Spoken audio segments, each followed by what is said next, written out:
Syabab Syam mengharap syurga, tak lupa dunia. Bismillahirrahmanirrahim. Assalamualaikum warahmatullahi wabarakatuh. Alhamdulillahirabbil alamin wassalatu wassalamu ala asrafil anbiya'i wal mursalin nabiyyina Muhammadin wa ala alihi wa ashabihi ajmain, amma ba'du. Alhamdulillah, pada hari ini kita memasuki lagi di sesi fikih menjawab yang insyaallah akan membantu menjawab pertanyaan-pertanyaan dari muslim dan muslimah yang telah masuk melalui WhatsApp kami dan juga email kami, yang semoga dari jawaban tersebut dapat membantu memecahkan pertanyaan dan juga permasalahan terkait dengan hal-hal yang menyangkut dengan fikih maupun problematika di dalam beribadah di bulan suci Ramadan ini. Izinkan Ana menjawab untuk saat ini. Telah masuk pertanyaan dari Abdullah dari Tangerang. Beliau menanyakan, Assalamualaikum Ustadz, Afwan, Ana izin menanyakan, bagaimana kita tahu kalau doa kita terkabul, khususnya doa memohon hidayah? Karena Ana seringkali merasakan tidak mendapatkan hidayah Allah Subhanahu wa Ta'ala. Mohon dijawab, barakallahu fikum. Wa fikum barakallah untuk al-akh Mas Abdullah yang ada di Tangerang. Semoga Allah Subhanahu wa Ta'ala memberikan kita semua hidayah dan juga kasih sayangnya di dalam kita melewati atau menjalani tugas kita di dunia untuk beribadah kepada Allah Subhanahu wa Ta'ala. Amin ya rabbal alamin. Yang pertama yang ingin Ana sampaikan, bahwasannya terkadang seorang itu bukan dia tidak menerima hidayah, tapi seorang itu lebih kepada dia tidak merasa bahwasannya Allah Subhanahu wa Ta'ala telah memberikannya hidayah. Contoh misalkan doa kita minta hidayah itu kita baca setiap harinya, ihdinas siratal mustaqim. Ya, ihdinas siratal mustaqim. Ya Allah, tunjukkanlah kami kepada jalanmu yang lurus.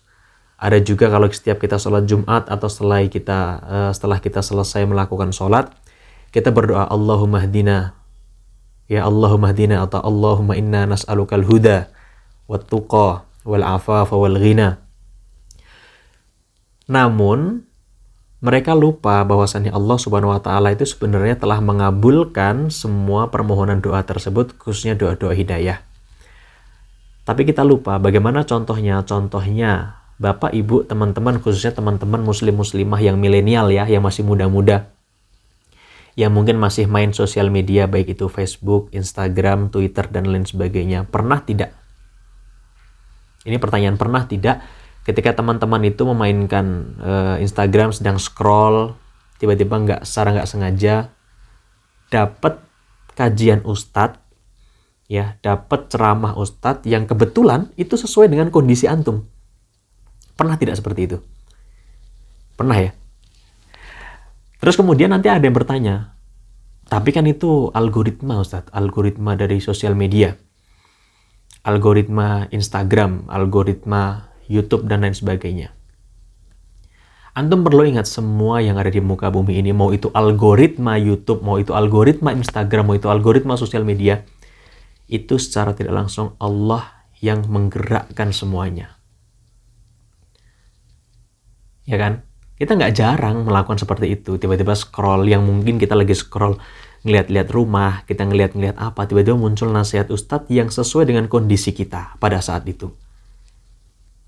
Coba sekali-kali ketika antum mendengarkan ceramah, ketika antum mendengarkan scroll itu, kemudian antum mendapatkan hal seperti ini, coba antum ikuti. Ya, antum ikuti, misalkan contoh dinasihatkan bahwasannya ketika antum itu sedang galau, untuk lebih bertakorup, mendekatkan diri kepada Allah, coba diikuti, ya, diikuti, jangan disepelekan, karena bisa jadi itu bentuk hidayah, cara Allah mengabulkan doa hambanya, doa-doa antum yang tadi mohon untuk mendapatkan hidayah, dikabulkan dengan cara seperti itu. Maka untuk video-video nasihat, video-video itu jangan di skip, jangan di scroll lagi, didengarkan, karena barangkali itu menjadi wasilah, menjadi cara Allah untuk menyampaikan, atau mungkin menegur antum. Karena nggak jarang ya ketika kita melakukan kesalahan, tiba-tiba ketegur karena nggak sengaja melihat ceramah Ustadz.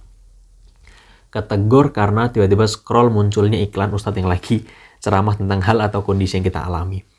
Nah, kita coba positive thinking, ya, kita coba positive thinking, jangan dilewati, jangan di skip, kita dengarkan, kita ikuti. Karena bisa jadi hal itu menjadi pintu awal antum, pintu awal Allah untuk membuka hidayah bagi antum, dan juga membuka pintu ampunan bagi teman-teman yang merasa memiliki dosa yang sudah sangat banyak, karena kita ini semua manusia yang tidak akan terluput daripada dosa dan juga kesalahan. Maka kita sebagai seorang muslim harus lebih meningkatkan kepekaan kita terhadap hal-hal atau kondisi-kondisi yang terkadang Allah menitipkan nilai-nilai positif, nilai-nilai yang membuktikan bahwasanya Allah tuh sayang loh sama kita. Jadi seperti itu. Jadi bukan Allah itu nggak mengabulkan doa kita, meminta hidayah, tidak. Tapi kadang-kadang kita yang cuek, sebagai manusia itu cuek. Allah tuh sayang sama kita. Allah tuh mempunyai sifat Ar-Rahman Ar-Rahim.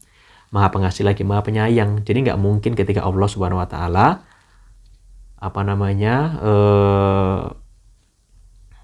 tidak menggubris doa dari hambanya. Karena kalau terkait masalah doa, Allah sudah menjanjikan, ud'uuni astajib lakum, silahkan minta, aku akan kabulkan. Itu udah janji Allah. Ya, cuma masalah pengabulannya kapan itu Allah yang tahu, wallahu a'lam bishawab. Kurang lebih seperti itu untuk Mas Abdullah yang tadi dari Tangerang yang menanyakan hal ini. Semoga jawaban ini dapat membantu dan semoga Allah Subhanahu Wa Taala memberikan kita semua hidayah. Allahumma inna nas'alukal huda wat-tuqa wal afafa wal ghina. Dan semoga Allah Subhanahu Wa Taala memudahkan urusan kita, ibadah kita selama bulan suci Ramadan. Dan semoga Allah Subhanahu Wa Taala menerima semua amalan kita di bulan suci Ramadan kali ini. Barakallahu fikum. Wassalamualaikum warahmatullahi wabarakatuh. Syabab Syam, mengharap syurga, tak lupa dunia. Kamu mau kuliah di Yordania dengan jaminan 100% diterima? Atau mau belajar agama dengan ulama dunia tapi bingung gimana aksesnya? Yuk download aplikasi Kuliah di Jordan. Semua informasi perkuliahan di Yordania kini ada dalam satu genggaman. Kini tersedia di Play Store.